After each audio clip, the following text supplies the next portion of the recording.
Hey guys, so today we're going to be taking it easy. This is going to be a more casual video going over some speculation, not necessarily my speculation, but more importantly, other people's speculation regarding Dr. Disrespect. There's a lot of theories out there, some with better plausibility than others, we'll say. If there's any theory that seems more or less plausible to you, be sure to put it down in the comments. I'd love to read it. Before we get into it, please be sure to like this video, and if you want to support the channel, be sure to subscribe. So there are several theories involving an internalized group within Twitch working together to take down Dr. Disrespect. There was one such theory within the debunked email that was filled, with a bunch of made-up information that was debunked shortly after it was shared, but a lot of people took the more plausible parts of that email and then kind of ran with it, leaving behind the claims and details in the email that were already proven false. The general theory now is essentially this, that back before the messages on Whisper happened, a group of left-leaning Twitch employees were already devising a plan to take down Dr. Disrespect because he was politically conservative, or just simply not left-leaning enough. And part of their anger against Dr. Disrespect is partially inspired by the bathroom incident where he streamed himself in the bathroom that one time, whatever. That's not really important. The real linchpin in this theory is the claim that the underage girl messaging Dr. Disrespect was actually put up to it by these left-leaning operatives inside Twitch. And it was all a scheme or a sting operation to catch Dr. Disrespect sending inappropriate messages to some underage girl. And then, the rest is history. So, of course, I have my thoughts on this theory. First of all, is it possible that a group, politically aligned or not, did band together for some reason to go after Dr. Disrespect? Is that possible? Yeah, I think it's possible.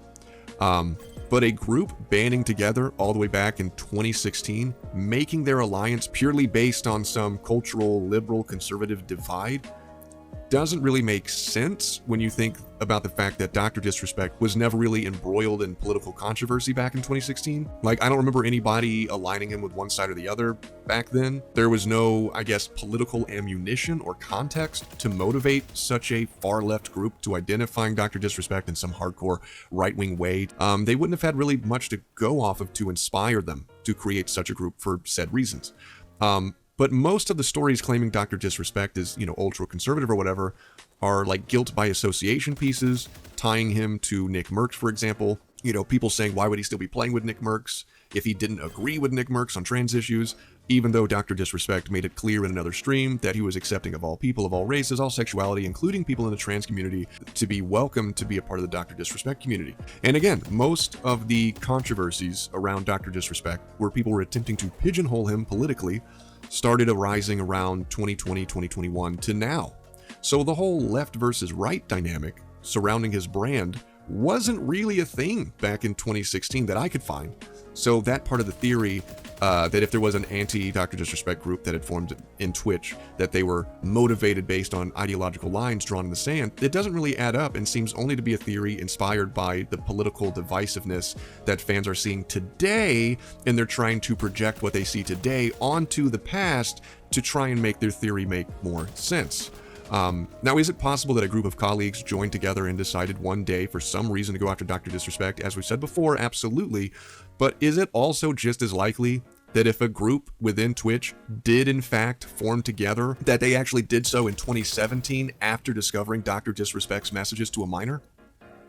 Like, isn't it possible that that's what inspired such a group to band together against him in the first place? Like, to me, that theory seems a lot more plausible, personally. That if a group internally did form to make a plan to expose or take down Dr. Disrespect, it was because these individuals discovered disturbing messages between Dr. Disrespect and a minor. I believe that's way more likely than a group forming all the way back in 2016 based on divisive political back and forth that didn't even exist around his brand back in 2016. But let's play devil's advocate. Let's say this group did form before the messages and they put an underage girl up to it. We know that Dr. Disrespect found out her age and essentially told her that her age was not a problem. So if a group at Twitch did put an underage girl up to these messages to start a mutual or fully explicit conversation, would that now indict these individuals for child endangerment? Absolutely. But would it magically make Dr. Disrespect not a predator anymore? No. He would still be a predator. He would simply be a predator caught in a sting operation. If it is in fact discovered that an underage girl was put up to it, that just means that more people are in trouble. It doesn't magically mean that Dr. Disrespect is now not in trouble. It doesn't shift away the attention from the fact that Dr. Disrespect was still intentionally sending inappropriate messages to a young girl he knew was a minor. But strangely, it appears that's what a lot of people are suggesting when they shared this conspiracy theory. If it turns out to be true, if there was a group that orchestrated or knew about this and set up a sting operation with an underage girl, somehow knowing that Dr. Disrespect would reciprocate the inappropriate conversation, this would somehow exonerate Dr. Disrespect of having inappropriately messaged a minor. And the fact is, no, it absolutely would not.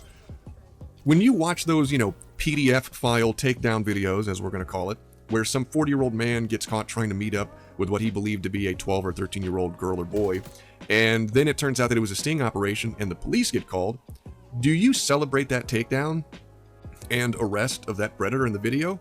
Of course. But to play devil's advocate, do some of you yell at the video saying that it was a sting operation and therefore it doesn't count at all?